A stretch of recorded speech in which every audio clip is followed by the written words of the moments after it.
السلام علیکم معزز ناظرین، آپ کو فاطمہ یوٹیوب چینل میں خوش آمدید۔ امید کرتی ہوں کہ آپ سب خیریت سے ہوں گے۔ آج کی میری نئی کہانی ہے احمق بیوی۔ کسی گاؤں میں ایک کسان رہتا تھا۔ وہ سارا دن اپنے کھیت میں کام کرتا اور مشکل سے اتنا کما پاتا کہ 2 وقت کا کھانا کھا سکے۔ وہ خود بھی بہت سیدھا سادہ تھا، مگر اس کو جو بیوی ملی وہ حد درجہ بیوقوف تھی۔ ان کی شادی کو کچھ زیادہ عرصہ نہیں گزرا تھا۔ ایک دن صبح سویرے جب کسان کھیتوں پر جانے کو تیار ہوا تو اپنی بیوی سے کہنے لگا، آج کھیت میں سارا دن ہل چلانا پڑے گا، جس سے بہت تھکاوٹ ہو جائے گی اور بھوک بھی بہت لگے گی۔ اس سے تم میری واپسی تک اچھا اور لذیذ کھانا بنا کر رکھنا، اور ساتھ ایک گلاس سرکہ جو میں پچھلے سال خرید کر لایا تھا۔ یہ کہہ کر وہ اپنے کام پر چلا گیا۔ جب کسان کی واپسی کا وقت قریب آیا تو بیوی نے کھانا تیار کرنا شروع کیا۔ اپنے شوہر کو خوش کرنے کے لیے اس نے گوشت کا ایک ٹکڑا لیا اور اسے آگ پر بھوننا شروع کیا۔ جب وہ پکنے کے قریب ہوا، اس کی خوشبو آنے لگی تو اس نے سوچا کہ یہ کھانا تو بس چند لمحوں میں تیار ہے۔ اب میں کوٹری میں جاؤں اور وہاں سے سرکے کے ڈرم سے ایک پیالہ بھر کر سرکہ نکال لاؤں۔ یہ سوچ کر اس نے گوشت کو وہیں چھوڑا اور خود ایک جگ لے کر کمرے میں چلی گئی اور سرکے کے ڈرم کی ٹوٹی کھول کر جگ اس کے نیچے رکھ دیا اور اس کو بھرتا ہوا دیکھنے لگی۔ اچانک اس کو یاد آیا، کتا تو باہر کھلا گھوم رہا ہے، کہیں وہ گوشت ہی نہ کھا جائے۔ یہ سوچتے ہی وہ بھاگتی ہوئی وہاں سے نکلی اور باورچی خانے کی طرف لپکی۔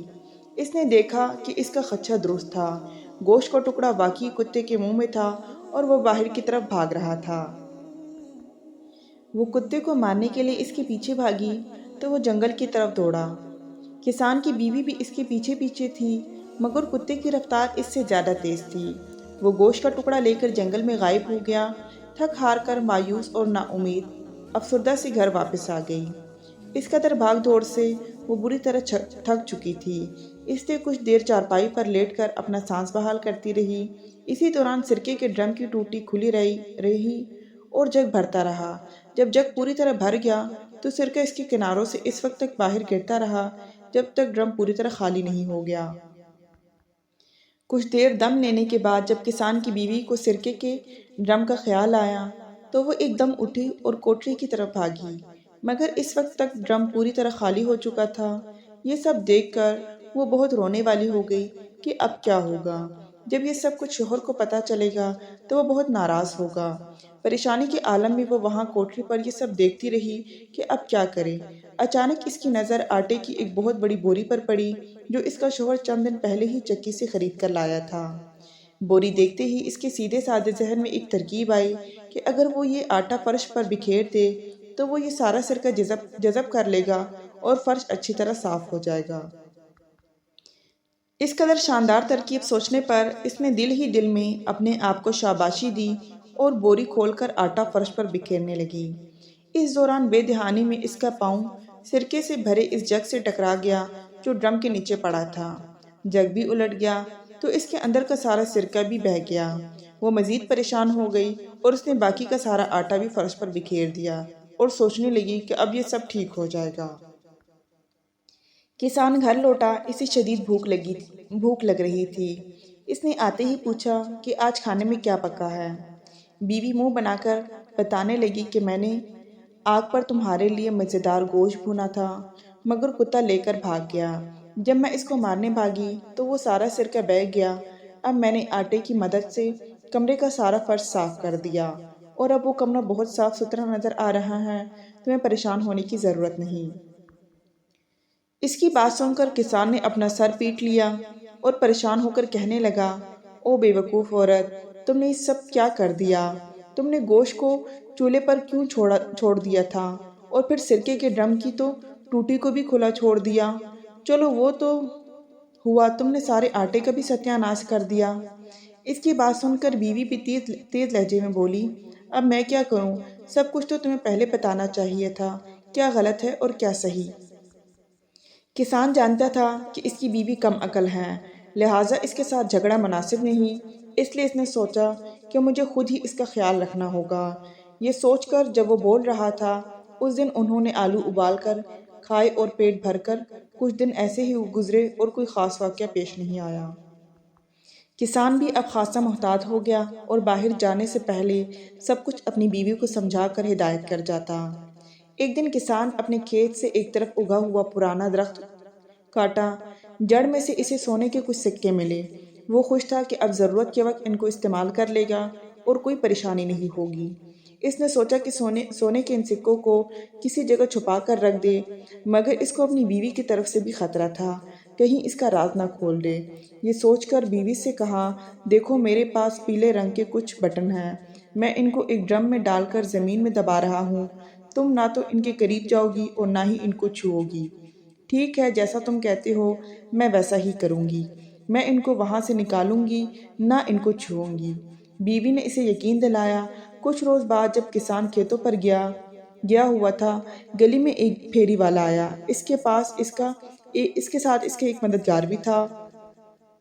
وہ گدھوں پر مٹی سے بنے خوبصورت نقش و نگار والے برتن لا کر فروخت کر رہے تھے۔ ان کی آواز سن کر کسان کی بیوی نے گلی میں جھانکا۔ یہ برتن دیکھ کر اس کا بھی جی للچا گیا۔ دیکھ کر پھیری والا پوچھنے لگا، کیا تم یہ برتن خریدنا چاہتی ہو؟ ہاں، مگر میرے پاس اس وقت رقم نہیں ہے۔ مگر کچھ سوچ کر بولی، کیا تم ان برتنوں کے بدلے پیلے بٹن لے لو گے؟ پھیری والا اس کی بات سن کر حیران رہ گیا اور پوچھنے لگا، کیسے پیلے بٹن؟ کیا تم مجھے یہ پیلے بٹن دکھا سکتی ہو؟ کسان کی بیوی نے کہا، وہ پیلے بٹن میرے شوہر نے ایک ڈبے میں ڈال کر صحن میں دبا دیے، مگر اس نے مجھے منع کیا ہے کہ میں ان کو ہاتھ نہ لگاؤں، اس لیے تم خود ہی ان کو وہاں سے نکال کر دیکھ لو۔ اس کی بات سن کر پھیری والا حیران رہ گیا اور فوراً صحن میں جا کر جگہ کھودنے لگا جہاں نشاندہی کی گئی تھی۔ ڈبے کے اندر جب اس نے سونے کے سکے دیکھے، یہ دیکھ کر اس کی آنکھیں کھلی کی کھلی رہ گئی۔ سارے سکے سمیٹ کر جیب میں ڈالے اور اس کے بدلے کسان کی بیوی کو اپنے سارے مٹی کے برتن دے کر اپنے ساتھی کے ساتھ فوراً وہاں سے 9-2-11 ہو گیا۔ وہ سمجھ گیا تھا کہ یہ عورت اعلیٰ درجے کی احمق ہے، جسے پیلے بٹنے اور سونے کے سکوں کا فرق بھی معلوم نہیں۔ دوسری طرف کسان کی بیوی یہ سارے برتن حاصل کر کے بہت خوش تھی۔ وہ سمجھ رہی تھی کہ اس نے پھیری والے کو لوٹ لیا اور چند پیلے بٹنوں کے بدلے اتنے سارے برتن خرید لیے۔ خوشی خوشی اس نے وہ سارے برتن گھر میں ادھر ادھر سجا دیے۔ تھوڑی دیر بعد جب کسان دوپہر کا کھانا کھانے کے لیے آیا تو گھر میں اتنے سارے نئے برتن رکھے ہوئے تھے۔ دیکھ کر چونک گیا اور حیرت سے پوچھا، ارے یہ سب برتن کہاں سے آئے؟ بیوی نے مسکراتے ہوئے بتایا، دیکھو کتنے خوبصورت برتن ہیں، یہ سب میں نے تمہارے ان فضول پیلے بٹنوں کے بدلے خرید لیے۔ کسان بولا، کیا؟ کسان پریشان ہو کر چلا اٹھا، جب میں نے تمہیں منع کیا تھا کہ انہیں ہاتھ نہیں لگانا تو پھر تم نے انہیں وہاں سے کیوں نکالا جہاں میں نے انہیں دبایا تھا؟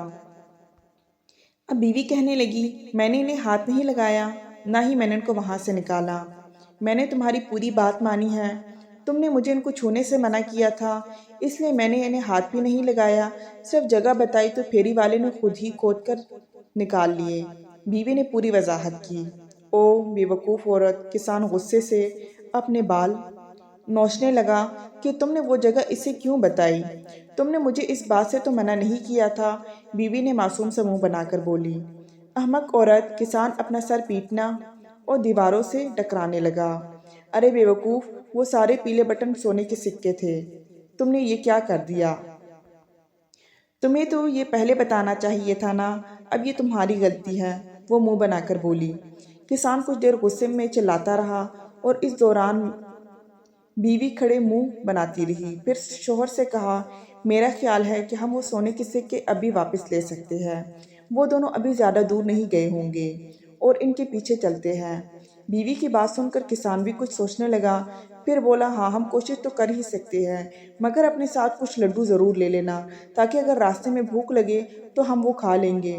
بیوی نے ایک ٹوکری میں 2 لڈو رکھ دیے اور دونوں گھر سے نکل کر اس طرف چل پڑے جس طرف پھیری والا گیا تھا۔ وہ راستہ جنگل کی طرف جاتا تھا۔ کسان تیزی سے چلتا، مگر اس کی بیوی رفتار دھیمی تھی، اس لیے وہ بار بار پیچھے رہ جاتی۔ کسان اسے تیز چلنے کا اشارہ کرتا، مگر اس نے سوچا اگر پیچھے رہ بھی جاؤں تو کوئی مسئلہ نہیں، اس لیے جب ہم گھر واپس جانے کے لیے مزید مڑیں گے تو مجھے شوہر کی بنسبت کم فاصلہ طے کرنا پڑے گا۔ اسی طرح چلتے چلتے بیوی شوہر سے کافی پیچھے رہ گئی تھی۔ سامنے ایک چھوٹی سی پہاڑی تھی۔ جب وہ اس پر چڑھنے لگی تو اس کے ہاتھ میں پکڑی ٹوکری میں سے ایک لڈو باہر گر گیا۔ وہ لڑکتا ہوا پہاڑی کے نیچے جھاڑیوں میں چلا گیا۔ کسان کی بیوی بھاگ کر واپس اتری اور لڈو کی تلاش کرنے لگی۔ اس نے بہت تلاش کیا مگر وہ لڈو نہ جانے کہاں چلا گیا تھا۔ بہت کوشش کی مگر لڈو نہ ملا تو اس کے ذہن میں ایک ترکیب آئی کہ وہ بھاگ کر دوبارہ پہاڑی پر چڑھے اور اس جگہ پہنچی جہاں سے وہ لڈو گرا تھا۔ وہاں پہنچ کر اس نے دوسرا لڈو بھی نکالا اور اسے نیچے پھینک دیا اور بولی کہ اب یہ لڈو بھی وہیں جائے گا جہاں پہلے گیا تھا۔ میں اس کے پیچھے پیچھے جاؤں گی اور اس کے ساتھ مجھے پہلے والا لڈو بھی مل جائے گا۔ اس نے دوسرا لڈو بھی پھینک دیا اور خود اس کے پیچھے بھاگی مگر وہ بھی نہ جانے کہاں گم ہو گیا۔ اب دونوں لڈو گم ہو چکے تھے۔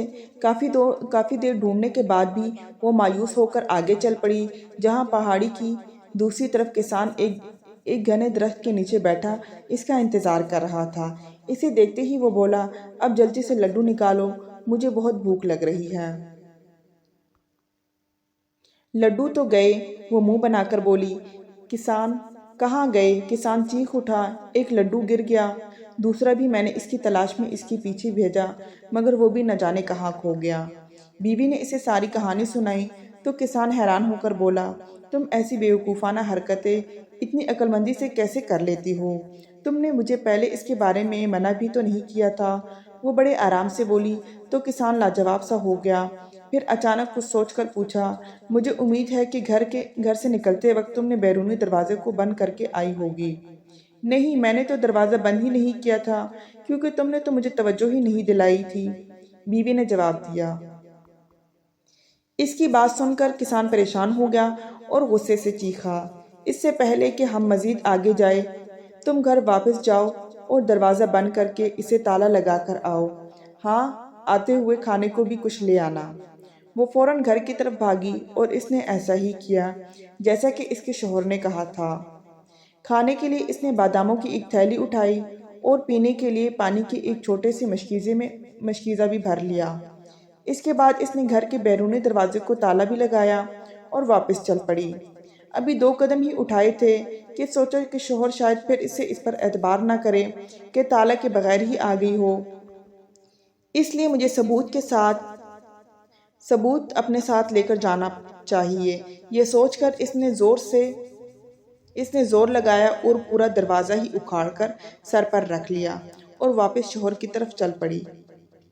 جب وہ وہاں پہنچی تو شوہر دروازہ اس کے سر پر دیکھ کر حیران رہ گیا اور پوچھا، اے عقل مند عورت، یہ کیا ہے؟ بیوی چہک کر بولی، تم مجھے بیوقوف سمجھتے ہو نا، مگر دیکھو میں کتنی عقل مند ہوں۔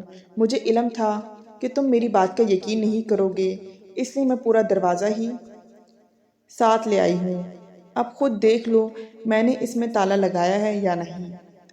ارے تم نے تو پورا دروازہ ہی اکھاڑ لائے، اب تو ہر کوئی آسانی سے گھر میں گھس جائے گا۔ کسان لال پیلا ہو کر بولا، ارے کوئی کیسے گھس جائے گا؟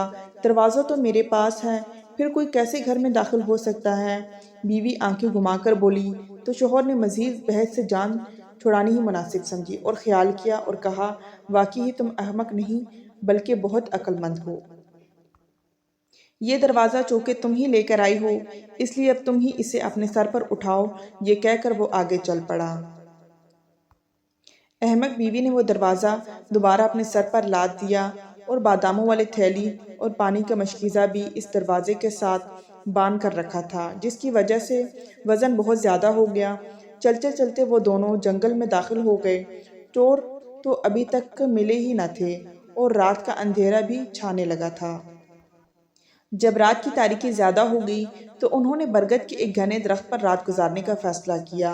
ابھی وہ برگد کی گھنی شاخوں میں چھپ کر بیٹھے ہی تھے کہ چور بھی وہاں پہنچ گئے اور بہت تھکے ہوئے نظر آ رہے تھے۔ آخر اسی برگد کے درخت کے نیچے بیٹھ گئے اور باتیں کرنے لگے کہ آج کیسی ایک عورت کو بیوقوف بنا کر سونے کے سکے ہتھیا لیے۔ تھوڑی دیر باتیں کرنے کے بعد دونوں چور رات گزارنے کے لیے آگ جلانے کی کوشش کرنے لگے۔ کسان کچھ سوچ کر درخت کی شاخوں پر لگے ہوئے پھل توڑ کر اور تاک تاک کر کے ان دونوں کے سروں پر نشانے لگانے لگا۔ وہ دونوں اسی ابتدا سے بری طرح گھبرا گئے اور ایک دوسرے سے کہنے لگے، ہوا یا آندھی تو ہے ہی نہیں، پھر یہ پھل کہاں سے اور کیسے گر رہے ہیں؟ کسان کی بیوی دروازے اپنے کندھوں پر اٹھا کر کافی تھک چکی تھی۔ اس نے سوچا کہ دروازے کے ساتھ بندھا ہوا پانی کا مشکیزہ اس کے وزن میں اضافہ کر رہا ہے۔ اس نے شوہر سے کہا کہ وزن زیادہ ہو گیا، اس لیے میں مشکیزے کا پانی نیچے پھینک رہی ہوں۔ یہ کہتے ہی اس نے پانی نیچے انڈیل دیا۔ جب وہ پانی نیچے بیٹھے چوروں کے سر پر برسا تو ایک چلا اٹھا، ارے آندھی کے بعد تو اب بارش بھی ہو گئی۔